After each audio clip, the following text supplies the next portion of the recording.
अस्सलाम वालेकुम viewers, welcome back to my YouTube channel daily tips with Asma. आज की इस वीडियो में हम आपको बताएंगे हसनैन नाम का मतलब और इसके बारे में दिलचस्प मालूमात।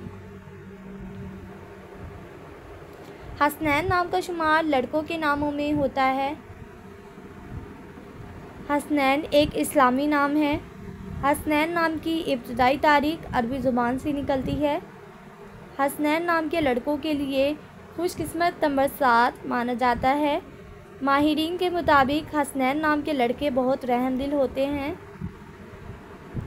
हसनैन नाम का मतलब है खूबसूरत और हसीन। हसनैन नाम के लड़कों के लिए खुशकिस्मत दिनों में सोमवार और जुमेरात का दिन शामिल है।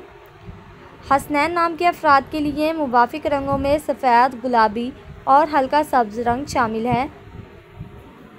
हसनैन नाम के अफराद के लिए मुवाफिक पत्थरों में रूबी पत्थर शामिल है। खुशकिस्मती वाली धातों में हिस्सों के हिसाब से चांदी शामिल है। फ्रेंड्स, अगर आप अपने नाम का मतलब जानना चाहते हैं तो कमेंट बॉक्स में अपना नाम लिखें। इंशाल्लाह हम आपके नाम की वीडियो ज़रूर बनाएंगे। Thanks for watching. अल्लाह हाफिज़।